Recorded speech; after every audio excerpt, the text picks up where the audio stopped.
let's get right into it. So, Jennifer and Jimmy Neutron, also known as Timothy. Somebody in the comment section, y'all so messy.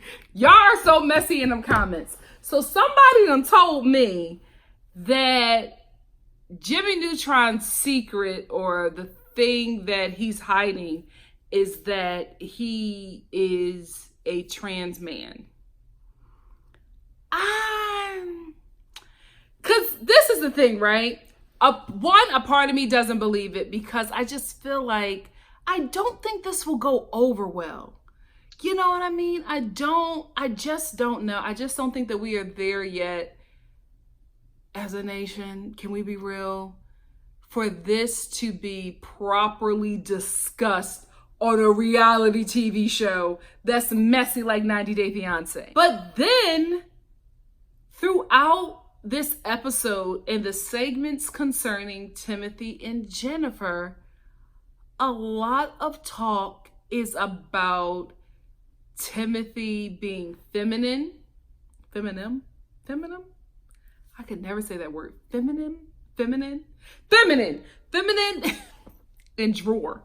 I really have to think about saying drawer. Anyway, a lot of talk this segment about that, and a lot of Jennifer emasculating Timothy.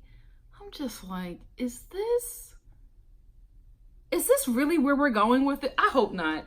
Cause this just, I hope not. Cause I just don't, it will be talked about, right? It'll probably be one of their highest rated shows in this season, but I don't trust that this will be handled properly. That's the only thing that scares me. I hope I'm wrong, but there was so much talk this episode about how feminine Timothy is, and so much alluding to Timothy not being masculine enough for Jennifer. Something in the water ain't clean. What's going on here? Let's talk about it. Another thing I'm getting from this storyline with Timothy and Jennifer, I just feel like something about it isn't authentic. Something, I don't know, it just feels very overproduced to me, because I just do not understand why Timothy allows himself to be emasculated by Jennifer. In every freaking scene they're in, she's emasculating him and just being so nasty to him. And I'm like, when you think about it, in reality, if you go to meet somebody and they end up being awful, would you really stay the whole time? It's like, Timothy, you can get emasculated by any woman in the United States of America. Why are you going all the way to Colombia to get mistreated like this? Something is not adding up for me. It just doesn't make sense for me for an American male with money to go through this with a cute chick from Colombia. There are so many women in line to be taken care of. There are freaking sugar baby websites. Like, it's just too much. It's too much cattle out there for him to be going through all of this for this little lamb. Like, it's not making sense to me. And then we have this whole intimacy issue with them. And I'm like, what in the hell is the secret? You're trying to say something without really saying it, because Timothy wants to be intimate with Jennifer. Jennifer doesn't feel comfortable with being intimate with Timothy because she's just not attracted to him. She said it. She was just like, he is not my type. And the men that I'm used to are Latin men, and they are very sensual. And they just let me know that they're interested in me. And, you know, they're more masculine. They're my chismo, you know, sensual men. And I don't get any of that from Timothy. So they go back to Timothy's Airbnb, and Timothy is just like, yeah, I'm gonna set the mood, and if she's comfortable with it, I want to, eventually have sex with her. And I'm like, okay, Timothy about to put it on her. They get back to the room, and Timothy is just like, you want to put on some eye mask? Jennifer was just like, I'm not used to this kind of guy. And I'm like, Timothy, you not helping your situation. So before I wrap this couple up, because not a lot really happened with them besides Jennifer constantly emasculating Timothy, next week, she like throws a drink in his face and Timothy just sits there. I'm like, what the hell is going on? This couple is giving me Caesar and Maria. I'm getting Caesar and Maria from them too, because guys, no American male with money is going to go through this with some random chick. Not when there is so much, can we be real, waiting to get taken care of by any dude, no matter what. I live in LA, I see it all the time. Like there are tender-eyed men who are wealthy, who have women lined up because they want to be taken care of. Why would Timothy go through this over Jennifer? Somebody in Colombia that he got to go through the government to get here in the United States. Something ain't adding up, y'all. Something is not adding up.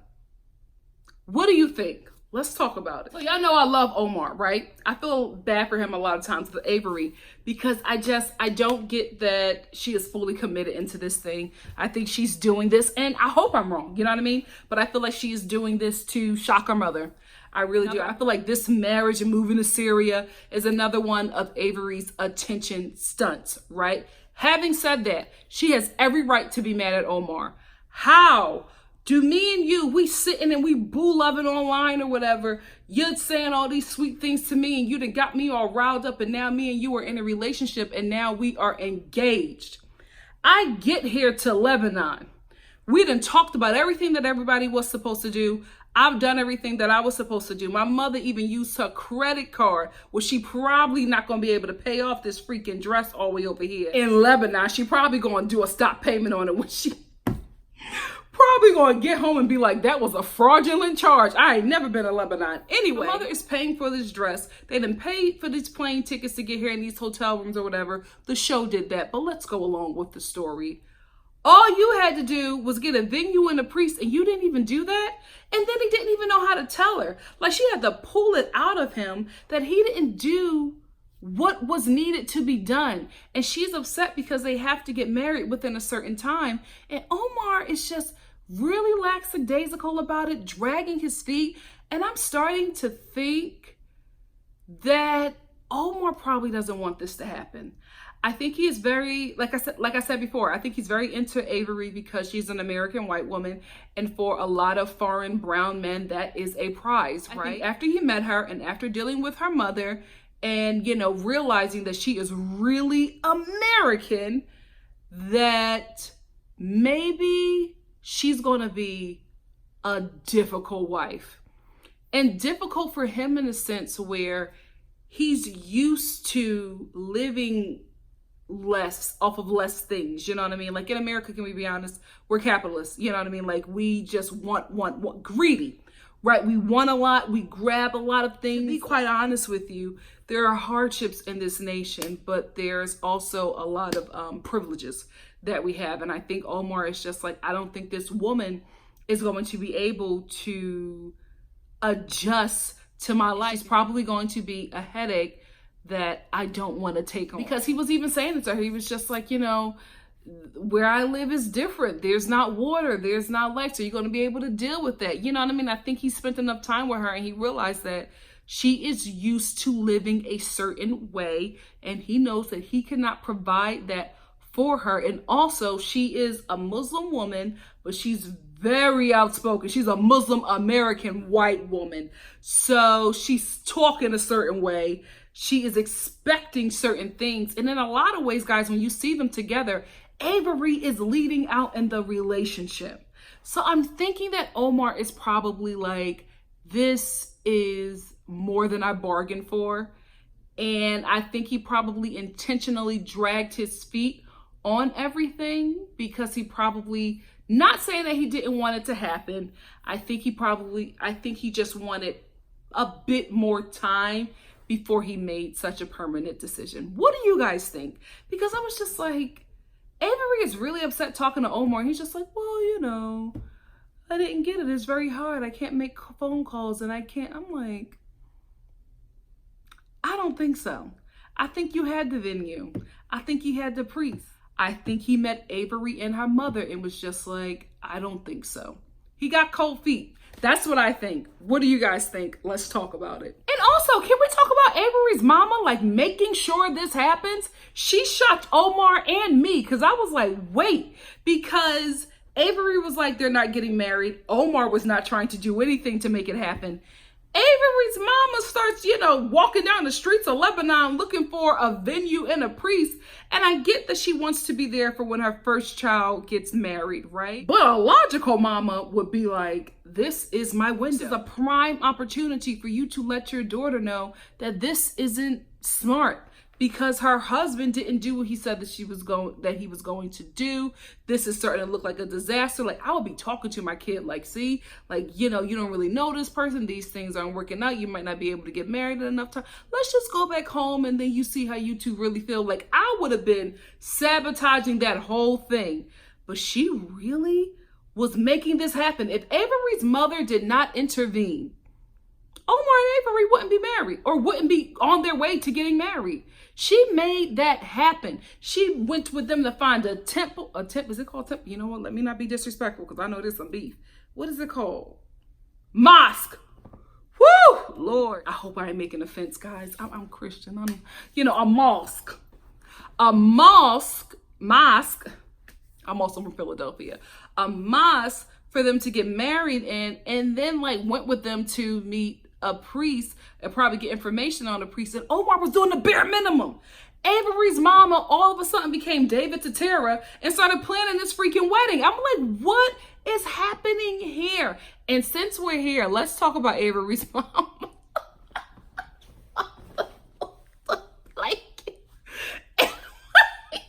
What the hell, man?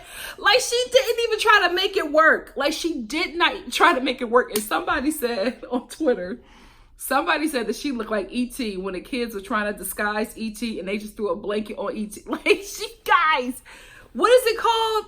It's not a kirpa. Hijab. Is that right, guys? I'm going to say covering. And you know what? My Muslim family that is watching me, I'm talking about my blood. Like, my family is half Christian, half Muslim. I should know this stuff, y'all. I'm sorry. But she just threw it on. Didn't try to make it work. And literally is just ma'am, she looked ridiculous.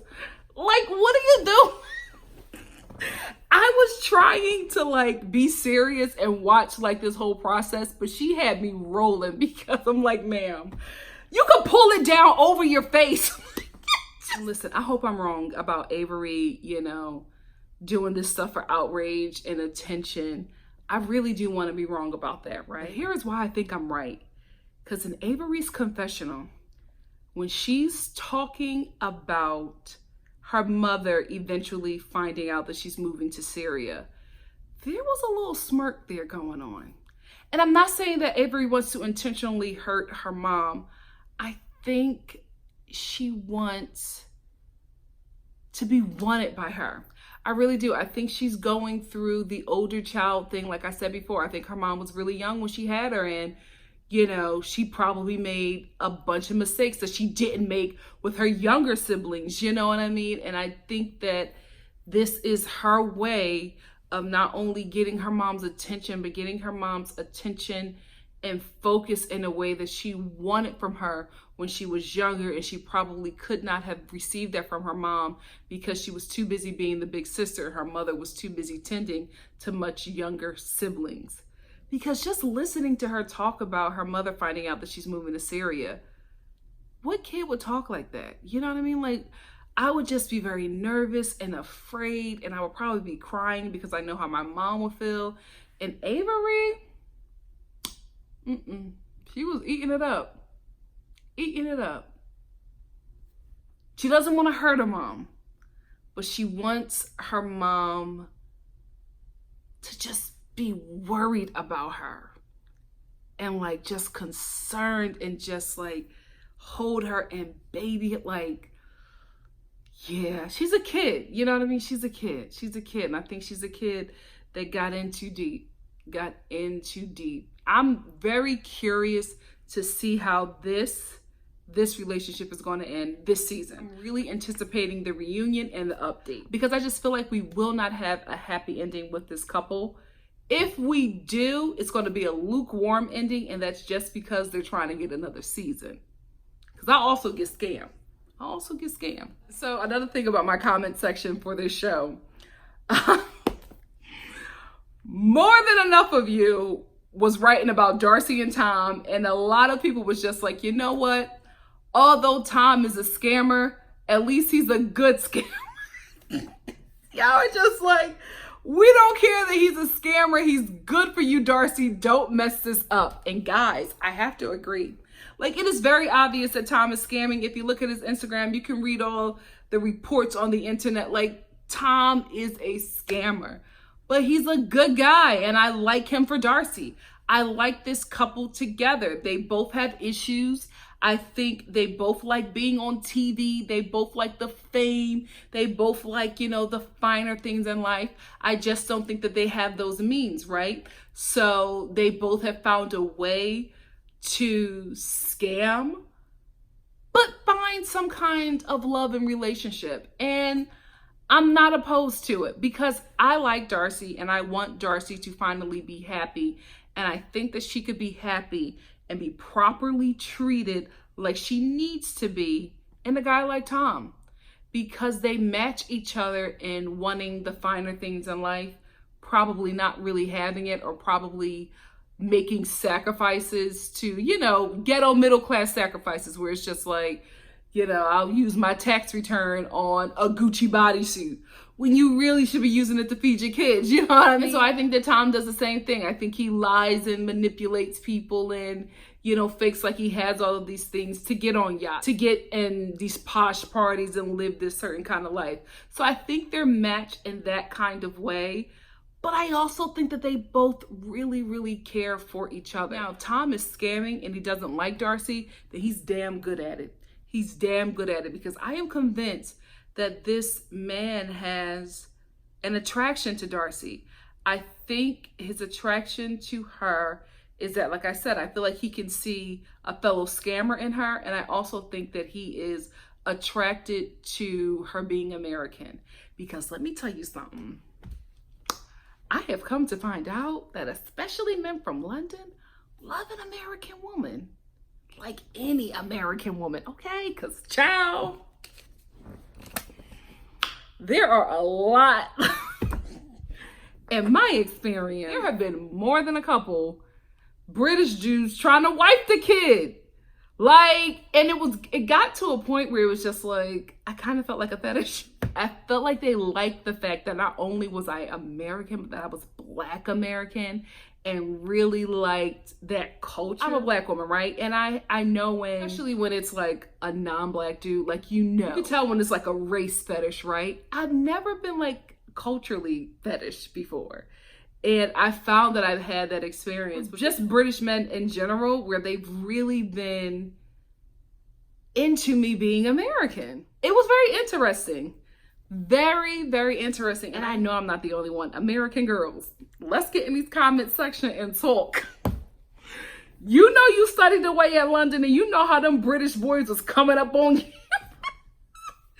So that's what I think. I think he's also really, into this American woman. Whatever this culture is, he's really into it. It's the same way that we American women are with British men. Like, there are a lot of American women who also fetish that kind of British culture, because let's be real, Idris Elba is gorgeous, right?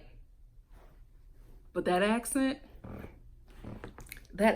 on that fine chocolate man, girl, you know what I mean? So even now, I'm getting a little heated, but that's the thing. I think that we both do that. I think Americans, in a way, are really, fans of British culture and are probably attracted to that culture of the person and not really that person. And then getting with that person and later finding out y'all don't really mesh, but that culture that you were fetishing, in a way, really kept you interested. I think it's vice versa for both cultures. Let's talk about it. If you've ever been in that situation where you feel like that you're American or that you're British, and you feel like you've been fetished or been with, because I don't want to say like fetish, but really been attracted to somebody because they've either just been American or British, because we got a lot of history. We really, really do.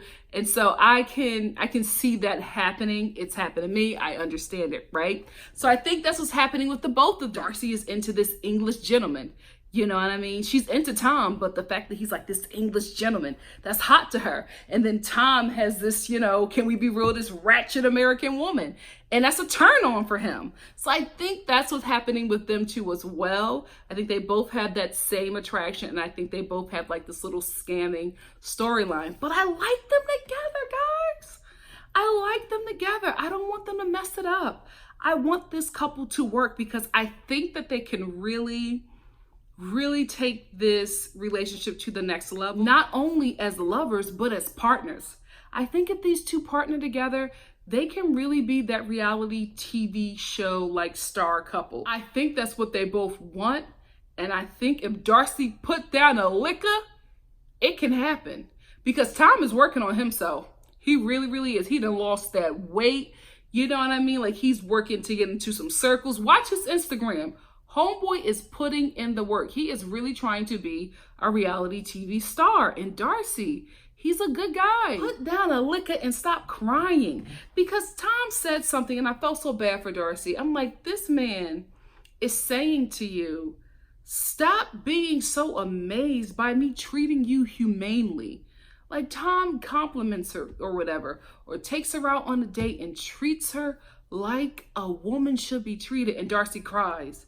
Or she's amazed because she's never had this before. And Tom's like, that's a turnoff. Because you're telling me that you're accepting poor treatment from men. And when I do the bare minimum, it's like the bar is set in hell. And you are just so amazed by me just treating you like a human being. It's actually scaring him off because he's just like, what have you been dating? And what am I getting myself into? So if Darcy would just get it together, you and Tom could really do the damn thing, sis. Wake up. Get your weave in the game. Let's talk about why I think this couple is scamming. I think they're scamming, but I think there is some real love or there's some real attraction there. Here is why. I don't believe this whole storyline of Tom having this, trip for them planned. I will say this. I love the fact that when Darcy wanted to change plans, he was okay with it. It looked good on paper. It looked good on screen. However, it didn't sit right with me because Darcy's sister, who was engaged to a man in Albania, suddenly calls her and it's just like, oh, I'm going to see him. You're not going to be too far from me. Why don't we meet up? Right? So now we have this thing where we have Darcy and her sister both are doing the 90-day fiance thing with two men on the show, and they're all going to meet up and vacation together. So we have this kind of storyline where Tom has something planned, but he'll cancel his plans because he's really into Darcy and he wants to show her that he cares. Somehow at the last minute, the sister had no idea that she was going to be in London to see Tom. And now she's just like, oh my gosh, I'm going to be in Albania. Come see me. Like, that doesn't happen. That doesn't happen. You are twin sisters. You live together. You talk about everything. You mean to tell me you just now finding out that she's going to be in Albania while you're in London? Girl, bye. This was set up, guys. This was set up to me. It didn't make any sense. You mean to tell me your twin sister who you live with, it's like, oh, I'm going to be in Albania. I just decided to go to Albania to see him. Your twin sister who watching your kids, she just made this decision without you knowing? Get out of here. Nah, that was set up. That was set up. That was overproduced and y'all getting sloppy. Y'all getting sloppy. Despite all of this, I still love Darcy and Tom together. Angela and Michael. Listen, at least Angela is a good sport and she realizes that she looks like Trump because she's getting ready to see Michael and she has all of this Trump gear. And maybe she's a huge Trump supporter, or maybe she realizes that she looks like Donald Trump in a sundress. You know you look exactly like this man and you were taking all of this Trump lingerie to go see Michael. You know that you look like this man and you were getting in on the joke. Get your coin, sis. I'm not hating. Finally get to see Michael, who is double cheeked up on a Thursday afternoon. Baby, Michael then got thick. Let me tell you something. Angela has been taking care of her man, and Michael is not going to mess up this situation. Because the last season, he almost lost his one-way ticket to America, calling Angela elderly. He called that woman elderly. She lost it. Sean Robinson was so scared. She tore that set up. So now Michael he's not hanging out with his friends. He didn't quit his job. He's not doing nothing because he does not want to mess up this situation with Angela. So he's hanging out with his friends, and his friends are like, we have not seen you. What's going on? You quit your job. And Michael is just like, I had to do it. She doesn't want me to do those things, so I am not going to do it. Michael is like, I am getting to America by hook or by crook. My friends, my job, nobody is messing this up for me. And listen, it's a sweet deal because obviously Angela is taking care of him. You see that belly and that butt? He eating good. And since we're talking about Michael's friends, I would like to say a special hello to his friend with the beard and the cardigan. How you doing? You looking for citizenship? Watching the scenes with Angela and Michael, guys, very obvious for me that Michael is scamming, but Angela really loves this man. She really, really does. She was so excited to see him. Like, she could not keep her hands off of him. She was bopping all around that airport in Nigeria. Like, she was so excited to see this man. And I'm not going to say that I don't think that Michael was excited to see her. I think he cares for her. I think he knows that this woman is giving him a life that he couldn't have in Nigeria, and he's very thankful. I think he reciprocates her affection to appease her, but also because he's very thankful that she has been taking care of him the way that he has been taking care of her. But I feel like it's going to be hell for him and good TV for us when she finally realizes that this dude is scamming her. Because he is, guys. He is. Michael ain't into Angela. Michael ain't into Angela. Like, she's going through all of these lengths to try to make this relationship work with this man, even by convincing her daughter to carry his child because she wants to give him a baby. Angela is gone.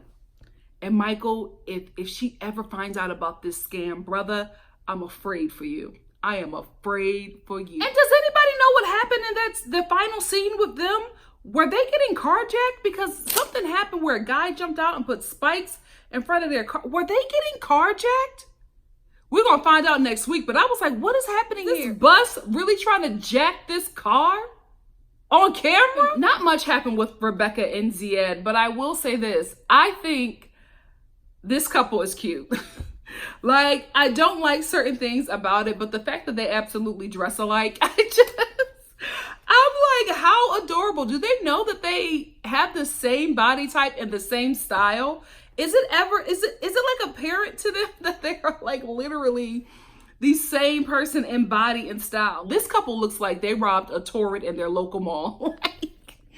I'm just like, I see all these Torrid crop jackets that they wear and those boot cut slim fit jeans. Gosh, I'm telling you, I watched these scenes like, who was Zied and who was Rebecca? Until they turn around, I don't know. This episode has solidified for me, and I have been trying to avoid this since I started watching this show, but guys, Rebecca annoys me.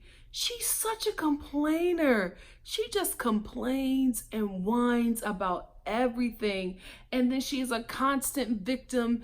Everything goes back to her ex. Like, Zied looks a certain way. He smokes hookah a certain way. It reminds her of her ex. All he said was cover the tattoos on your arms because you just cannot do that here. That's all. He's given her very little restrictions. She still breaks them because she's an American woman and she is independent and she won't allow a man to do this to her what her ex did to her. Oh no, baby, I will not go back. Well, ma'am, you need to go back to America and just date American men because you are constantly complaining and whining and then comparing this man to your ex. It's exhausting watching it.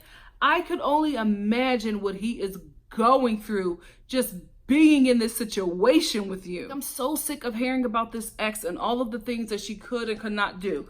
Listen up, white R. Kelly. You made your bed, so you need to lie in it. You went out here looking for some young brown boys to take advantage of, and you got scammed. That's on you. Leave us the hell out of it. Benjamin and Akinyi. Pastor Benjamin says to his soon-to-be wife, hopefully, Akinyi, you're my dark chocolate, and baby, I vomited in my mouth.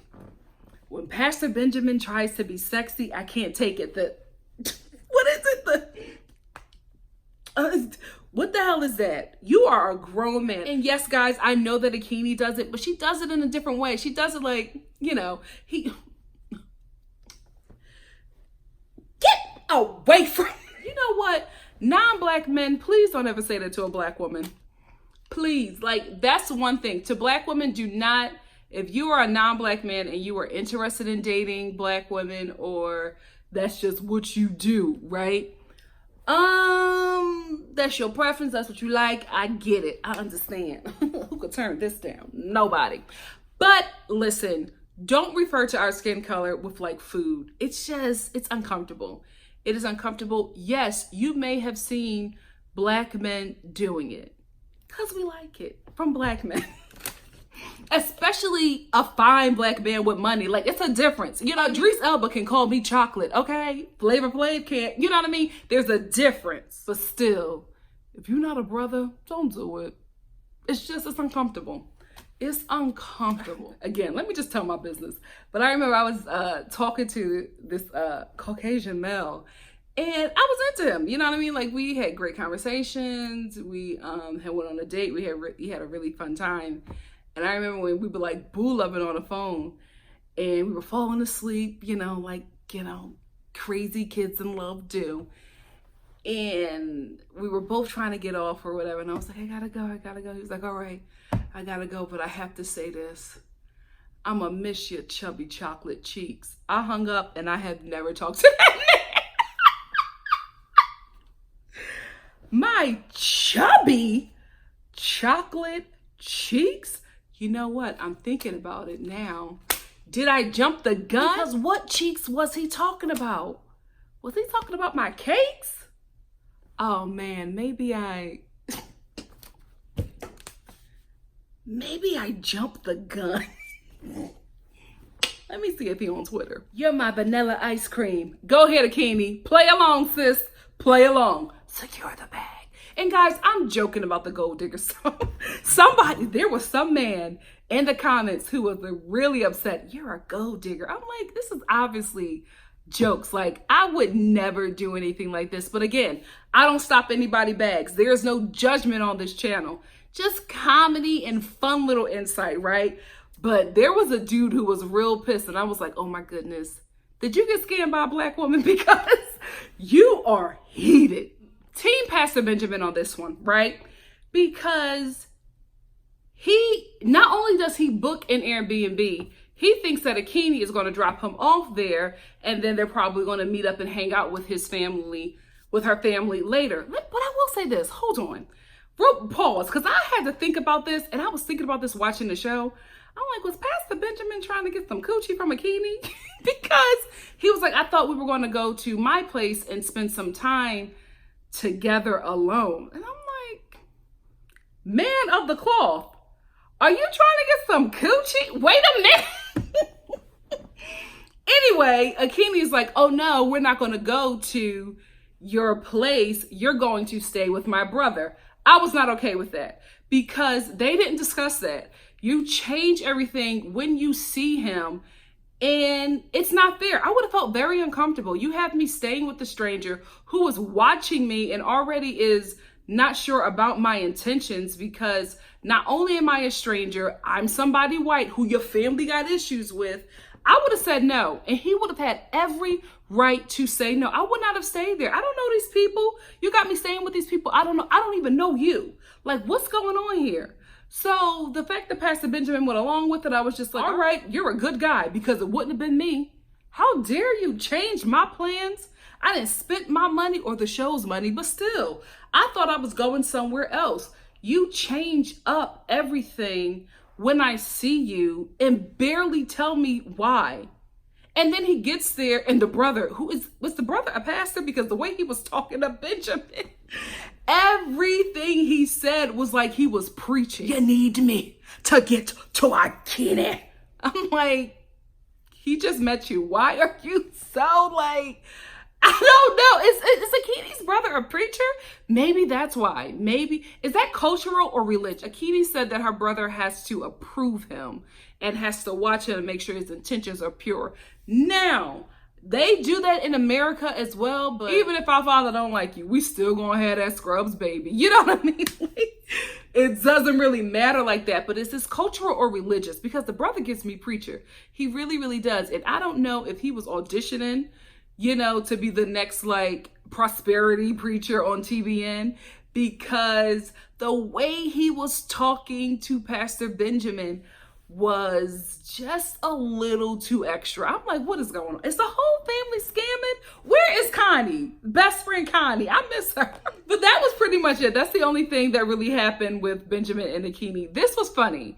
This was really, these two, I don't know if they're the real deal. I really, really don't, because a lot of you told me that Akinyi she was not really into Benjamin until she saw him and she realized that he wasn't as ugly as she thought. So if she's scamming, the scam won't be that difficult because she's attracted to him or he's attractive. So who knows?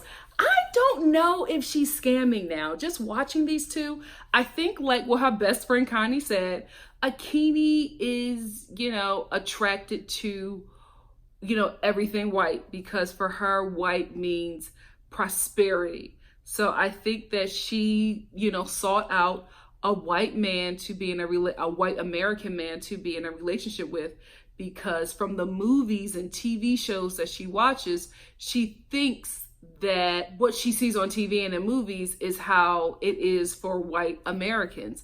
And I think she wants to be a part of that. And I think with Pastor Benjamin, he also has an attraction to black women. And in Akinyi, he gets the black woman that he wants and desires, but he also gets a black woman that, in my opinion, would be more submissive to him, because she is dependent upon him and she is also not an American.